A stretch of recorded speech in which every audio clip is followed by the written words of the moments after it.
Hi hello boss ಟಿವಿಯ ಸಮಸ್ತ ವೀಕ್ಷಕರಿಗೂ ನಮಸ್ಕಾರ. ನಾನು ನಿಮ್ಮ ತೀರ್ಥಸ್ವಾಮಿ ಬಾಬು.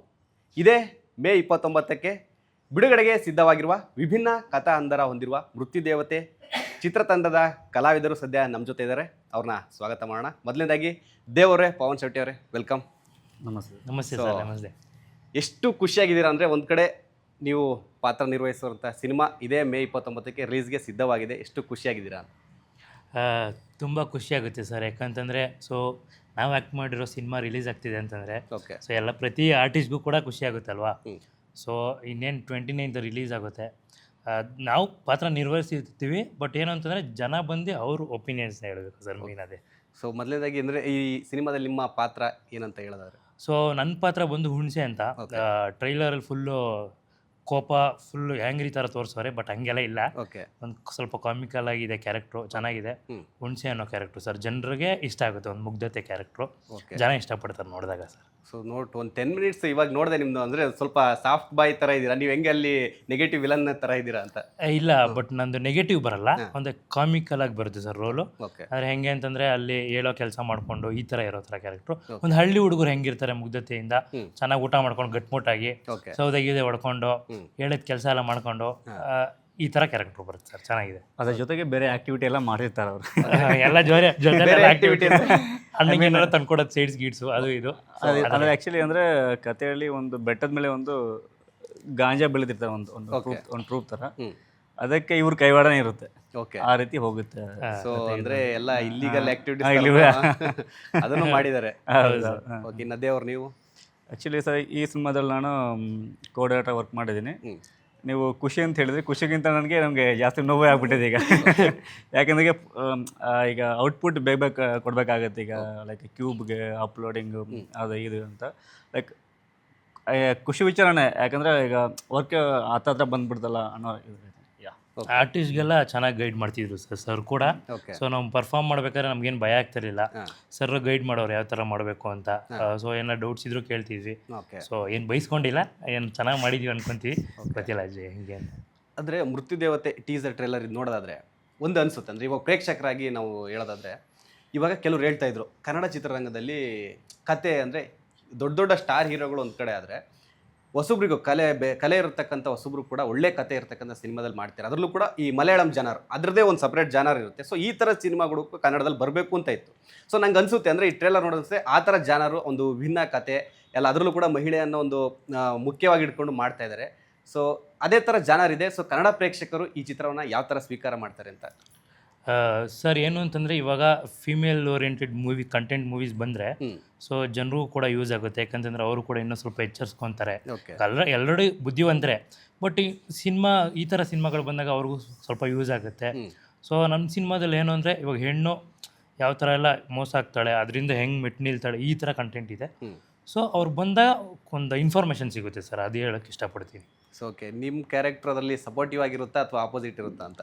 ಸರ್ ನಂದು ಸ್ವಲ್ಪ ಸಪೋರ್ಟಿವ್ ಆಗಿರುತ್ತೆ. ಓಕೆ, ಇನ್ನೆಲ್ಲರೂ ಏನಿದ್ರು ಸಿನಿಮಾದಲ್ಲಿ ನೋಡ್ಬೇಕು ಸರ್. ಓಕೆ, ಇನ್ನು ದೇವರೇ, ಇವಾಗ ನೋಡೋ ಪ್ರೆಸೆಂಟು ನೀವೇ ಎಲ್ಲ ಅಬ್ಸರ್ವ್ ಮಾಡ್ತೀರ ಅಂದರೆ, ಒಂದು ಚಿತ್ರ ತೆರೆಗೆ ಬರಬೇಕಂದ್ರೆ ಸಾಕಷ್ಟು ಸವಾಲುಗಳು, ಕಷ್ಟಗಳನ್ನು ಎದುರಿಸಿರುತ್ತೆ. ನಿಮ್ಮ ಈ ಮೃತ್ಯುದೇವ ಚಿತ್ರಕ್ಕೆ ಆ ಥರ ಸವಾಲುಗಳು, ಕಷ್ಟಗಳು ಎದುರಾಗಿದೆ ಅಂತ? ಸವಾಲು ಅಂದರೆ like night shoot sir. Actually like minimum ಒಂದು 9 to 12 days ಬರೀ ನೈಟ್ ಶೂಟ್ ಮಾಡಿದ್ವಿ. ಆ್ಯಕ್ಚುಲಿ ಮಳೆ ಬರೋದು, ನಿಂತೋಗೋದು, ಲೈಕ್ ಆರ್ಟಿಸ್ಟ್ ಮತ್ತು ಅಗೇನ್ ಕರ್ಸೋದು, ಮತ್ತು ಇವತ್ತು ಸೆಟ್ಟಿಗೆ ಬಂದು ಅವಾಗ ಮಳೆ ಬಂದು ನಿಂತೋಗೋದೇ ಇದೆ. ಲೈಕ್ ಆಲ್ಮೋಸ್ಟ್ ಅಲ್ಲಿ ಕೆಲವೊಂದು ಈಗ ಒಂದು ಅರ್ಧ ಒಂದು ಸೀನ್ ಆಗಿರುತ್ತೆ, ಮಳೆ ಬಂದ್ಬಿಟ್ಟು ಇಷ್ಟು ಬಂದು ತುಂಬ್ಕೊಂಡಿರೋದು ಆ್ಯಕ್ಚುಲಿ. ಮತ್ತು ಇದು ಯೂನಿಟ್ ಹುಡುಗರು ಮಾತ್ರ ಅದು ಸಿಕ್ಕಾಪಟ್ಟೆ ಲೈಕ್ ಬಾಧೆ ಅವ್ರದ್ದು. ಲೈಕ್ ಅವ್ರು ನೋಡಿ ಅನ್ಸ್ಬಿಡೋದು, ಯಾಕಪ್ಪ ಯೂನಿಟ್ ಇರೋದು ಅಲ್ಲಾಗೂ ನಾವು ಕ್ಯಾಮ್ರಾ ಮುಂದೆ ಇದ್ದಾಗ ನಮ್ಗೆ ಗೊತ್ತಾಗಲ್ಲ ಆ್ಯಕ್ಚುಲಿ. ಅವ್ರು ಬೇಕು ತಗೊಂಬಾರ, ಅದು ಮಾಡೋ ಇದು ಮಾಡೋ ಅನ್ಸ್ಬಿಡುತ್ತೆ. ಅಟ್ ದ ಎಂಡ್ ನಾವು ಅವ್ರ ಕೆಲಸ ಮಾಡಬೇಕಾದ್ರೆ ಲೈಕ್ ಅವತ್ತು ಆ ಹುಡುಗರು ಮಳೆಯಲ್ಲಿ ಜನ್ರೇಟರ್ನ ಹೇಳ್ಕೊಂಬರ್ಬೇಕಾದ್ರೆ ಅನ್ಸ್ಬಿಡುತ್ತೆ, ಇಷ್ಟೆಲ್ಲ ಕಷ್ಟಪಡ್ತಾರಲ್ಲಪ್ಪ ಹುಡುಗರು, ಲೈಕ್ ಅನ್ಸ್ಬಿಡೋದು ಅವ್ರಿಗೆ. ಹೆಂಗೆ ಗೊತ್ತಾ ಸರ್, ಈಗ ಸರ್ ಡೈರೆಕ್ಷನ್ ಆಗಲಿ, ಒಬ್ಬ ಆರ್ಟಿಸ್ಟ್ ಆಗಲಿ, ಒನ್ಸ್ ಯಾವುದೋ ಒಂದು ಇದರಲ್ಲಿ ಲೈಕ್ ಹೈಕ್ ಆದರೆ ಅವ್ರಿಗೊಂದು ನೇಮು, ಫೇಮ್ ಎಲ್ಲ ಸಿಗುತ್ತೆ. ಅವರು ಮಾಡೋದೇ ಕಮ್ಮಿ ಪೇಮೆಂಟಲ್ಲಿ, ಆದರೂ ಅವರು ಅವರ ಹಿಂಸೆ ನೋಡಿ ಅವ್ರ ಹಿಂಸೆ ನೋಡ್ಬಿಟ್ಟು ಅಯ್ಯೋ ಅನ್ಸ್ಬಿಡೋದು ನನಗೆ, ಈ ರೇಂಜಿಗೆಲ್ಲ ಕಷ್ಟಪಡ್ತಾರಲ್ಲಪ್ಪ ಹುಡುಗರು ಅನ್ಸ್ಬಿಡೋದು. ಓಕೆ, ಅಂದರೆ ಶೂಟಿಂಗ್ ಎಲ್ಲ ಎಲ್ಲಿ, ಯಾವ ಭಾಗದಲ್ಲಿ ಸ್ಥಳ ಅಂತಂದ್ರೆ? ಇದು ಮಾದೇಶ್ವರ ಬೆಟ್ಟ ಅಕ್ಕಪಕ್ಕದಲ್ಲಿ ಶೂಟ್ ಮಾಡಿದ್ದಿಲ್ಲ. ಓಕೆ, ಇನ್ನು ಪವನ್ ಹೇಳ್ತಾ ಇದ್ರು ಶೂಟಿಂಗ್ ಟೈಮಲ್ಲಿ ಸ್ವಲ್ಪ ಅದು ಇದು ಕಾಮಿಡಿ ತಲೆಹರಟೆ ಎಲ್ಲ ಮಾಡ್ತಾ ಇದ್ವಿ ಅಂತ. ಸೊ ಏನಾರು ಆ ಥರ ಇನ್ಸಿಡೆಂಟ್ ಹೇಳೋದಾದ್ರೆ? ಆ ಥರ ಹೇಳೋದಾದರೆ ಸರ್, ಒಂದು ಸೀನ್ ಇತ್ತು ನಂದು. ಓಕೆ. ಸೊ ಹೆಂಗೆ ಅಂತಂದರೆ ಕ್ಯಾರೆಕ್ಟ್ರ್ ಬರುತ್ತೆ, ಒಂದು ಕ್ಯಾರೆಕ್ಟ್ರು. ಆವಾಗ ನಾನು ಊಟ ಮಾಡ್ತಾಯಿರ್ತೀನಿ. ಊಟ ಹೆಂಗೆ ಮಾಡ್ತಿರ್ತೀನಿ ಅಂದರೆ, ಸೊ ಏನು ಊಟನೇ ನೋಡ್ದಿಲ್ಲ ಥರ ತಿಂತಾ ಇರ್ತೀನಿ.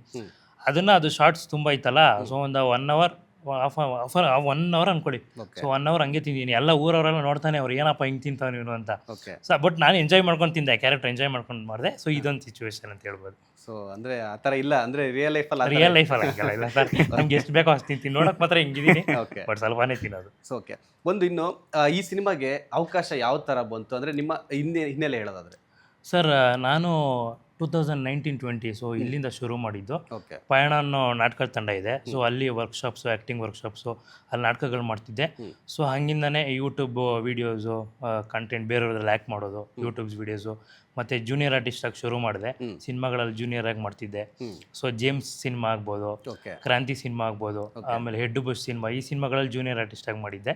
ಸೊ ಅದಾದಮೇಲೆ ಸ್ವಲ್ಪ ಸಪೋರ್ಟಿಂಗ್ ಕ್ಯಾರೆಕ್ಟರ್ ಚಿಕ್ಕದು, ಅರ್ಧಂಬರ್ಧ ಪ್ರೇಮ ಕಥೆ, ಕನವರಿಕೆ, ಸೊ ಈ ಸಿನಿಮಾಗಳಲ್ಲಿ ಸಪೋರ್ಟಿಂಗ್ ಕ್ಯಾರೆಕ್ಟರ್ಸ್ ಮಾಡ್ತಾ. ಸೊ ಅದಾದಮೇಲೆ ಹಂಗೆ ಟ್ರೈ ಮಾಡ್ತಿರ್ಬೇಕಾದ್ರೆ ಈ ಸಿನಿಮಾ ಸಿಕ್ತು ಆಡಿಷನ್ನಿಂದ. ಓಕೆ. ಸೊ ಮೇಯ್ನಾಗಿ ತುಳಸಿ ಸ್ಟುಡಿಯೋಸ್ಗೆ, ವರ್ಷಿತ ಪ್ರೊಡಕ್ಷನ್ಗೆ ಥ್ಯಾಂಕ್ಸ್ ಹೇಳೋಕ್ಕೆ ಇಷ್ಟಪಡ್ತೀನಿ ಸರ್. ಯಾಕಂದ್ರೆ ನಾನು ಎಷ್ಟು ಚೆನ್ನಾಗಿ ಮಾಡಿದ್ರು ನನಗೆ ಗೊತ್ತಿಲ್ಲ ಆ್ಯಸ್ ಆರ್ಟಿಸ್ಟಾಗಿ. ಅವ್ರು ಹೇಳೋದನ್ನ ನೀಟಾಗಿ ಅಚ್ಚುಕಟ್ಟಾಗಿ ಮಾಡಿದ್ದೀನಿ. ಬಟ್ ಅದನ್ನೆಲ್ಲ ಅವ್ರಿಗೆ ಎಷ್ಟು ಇಷ್ಟ ಆಯಿತೋ ಗೊತ್ತಿಲ್ಲ, ಬಟ್ ಎಲ್ಲ ಅವ್ರು ಹೇಳಬೇಕು ಸರ್. ಓಕೆ, ಹೊಸ ಕಲಾವಿದ ಅಂತ ಹೇಳ್ತೀರಾ. ಅಲ್ಲಿ ನೋಡಿದ್ರೆ ಜೇಮ್ಸ್, ಕ್ರಾಂತಿ ಥರ ದೊಡ್ಡ ಸ್ಟಾರ್ಗಳ ಚಿತ್ರದಲ್ಲಿ ಕೂಡ ಆ್ಯಕ್ಟ್ ಮಾಡಿದ್ದೀರಾ. ಸೊ ಆ ಒಂದು ಟೈಮಲ್ಲಿ ಆ ಥರ ಅಂದರೆ ಏನಾದ್ರು ಸ್ಟಾರ್ಗಳ ಜೊತೆ ಒಡನಾಟ ಇತ್ತಾ, ಸ್ಕ್ರೀನ್ ಶೇರ್ ಮಾಡೋ ಅವಕಾಶ ಇತ್ತಾ ಅಂತ? ಇಲ್ಲ ಸರ್, ಅಂದರೆ ಒಂದು ಜೂನಿಯರ್ ಆರ್ಟಿಸ್ಟ್ ಆಗಿ ಮಾಡ್ಬೇಕಾದ್ರೆ ನೋಡಿದ್ದೆ ಅವ್ರನ್ನೆಲ್ಲನೂ. ಸೊ ಜೇಮ್ಸು ಸಲಾಮ್ ಸೋಲ್ಜರ್ ಸಾಂಗ್ ಇದೆಯಲ್ಲ, ಸೊ ಅಪ್ಪು ಸರ್ನ ನೋಡಿದ್ದೆ ಅವಾಗ. ಕ್ರಾಂತಿ ಮಾಡುವಾಗ ದರ್ಶನ್ ಸರ್ನ ನೋಡಿದ್ದೆ. ಸೊ ಆಮೇಲೆ ಡಾಲಿ ಸರ್ನ ನೋಡಿದ್ದೆ, ಹೆಡ್ ಬುಷು. ಸೊ ಹಾಗೆ ಜರ್ನಿ ಸ್ಟಾರ್ಟ್ ಆಯಿತು ಸರ್. ನೋಡಿದ್ದೆಲ್ಲ ಖುಷಿ ಆಯಿತು ಎಲ್ಲರನ್ನ ನೋಡಿ. ಓಕೆ, ಇಲ್ಲಿವರೆಗೂ ಬಂದಿದೆ ಸರ್. ಓಕೆ, ದೇವ್ರು ನಿಮ್ಮದು ಲೈಕ್ ನೀವು ಆಗಲೇ ನೀವು ಮಲಯಾಳಂ ಫಿಲಮ್ ಥರ ಎಕ್ಸ್ಪೆಕ್ಟ್ ಮಾಡ್ಬೋದಾ ಅಂತ ಹೇಳಿದ್ರಿ. ಲೈಕ್ ಖಂಡಿತ ಲೈಕ್ ಅದಕ್ಕಿಂತ ಚೆನ್ನಾಗಿ ಮೂಡಿ ಬಂದಿದೆ ಸಿನಿಮಾ. ನೀವು ಹೇಳಿದೆ ಲೈಕ್ ನಾನು ರೀಸೆಂಟ್ಲಿ ಒಂದು ಮಲಯಾಳಂ ಮೂವೀಸ್ ವರ್ಕ್ ಮಾಡಿದೆ ನಾನು. ಅವ್ರು ಎಷ್ಟು ಶೋಗನ್ಸು, ಎಷ್ಟು ಟೆಕ್ನಿಕಲ್, ಎಷ್ಟು ಬಿಲ್ಡ್ ಇರ್ತಾರೆ ಅಂತ ನಮ್ಮಂಥ ಚಿಕ್ಕ ಚಿಕ್ಕ ಹುಡುಗರೆ ಒಂದು ಕ್ಯಾಮ್ರಾ ತಗೊಂಡು ಆ ಸ್ಕಿನ್ ಟೋನ್ ಆಗಲಿ, ಬ್ಯಾಕ್ ಲೈಟ್ ಆಗಲಿ, ಲೈಕ್ ಸ್ಟೋರಿ ಬೋರ್ಡ್ ಮಾಡ್ಕೊಂಡು ಮಾಡ್ತಿರ್ತಾರೆ ಅವರು. ಲೈಕ್ ತುಂಬ ಖುಷಿಯಾಗಿದೆ ಆ್ಯಕ್ಚುಲಿ.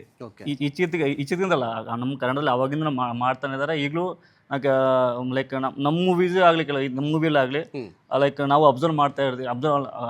ಅಬ್ಸರ್ವ್ ಮಾಡಿ ಲೈಕ್ ಸ್ಕಿನ್ ಟೋನಿಂಗ್ ಇದೆ, ಬ್ಯಾಕ್ ಲೈಟ್ ಆಗಲಿ, ಲೈಕ್ ಇದೆಲ್ಲ ಅಬ್ಸರ್ವ್ ಮಾಡಿ ಲೈಕ್ ತುಂಬ ಚೆನ್ನಾಗಿ ಮೂಡಿ ಬಂದಿದೆ ಸಿನಿಮಾ. ಲೇಟೆಸ್ಟ್ ಹಾಗೂ ಇಂಟ್ರೆಸ್ಟಿಂಗ್ ಸುದ್ದಿಗಳಿಗಾಗಿ ಬಾಸ್ ಟಿವಿ ಕನ್ನಡ ಚಾನೆಲ್ನ ಸಬ್ಸ್ಕ್ರೈಬ್ ಮಾಡಿ. ಹಾಗೆಯೇ ಬೆಲ್ ಐಕಾನ್ ಪ್ರೆಸ್ ಮಾಡಿ. ಇದರ ಜೊತೆಗೆ ಫೇಸ್ಬುಕ್, ಇನ್ಸ್ಟಾಗ್ರಾಮ್, ಎಕ್ಸ್ನಲ್ಲೂ ಮಿಸ್ ಮಾಡದೆ ಫಾಲೋ ಮಾಡಿ.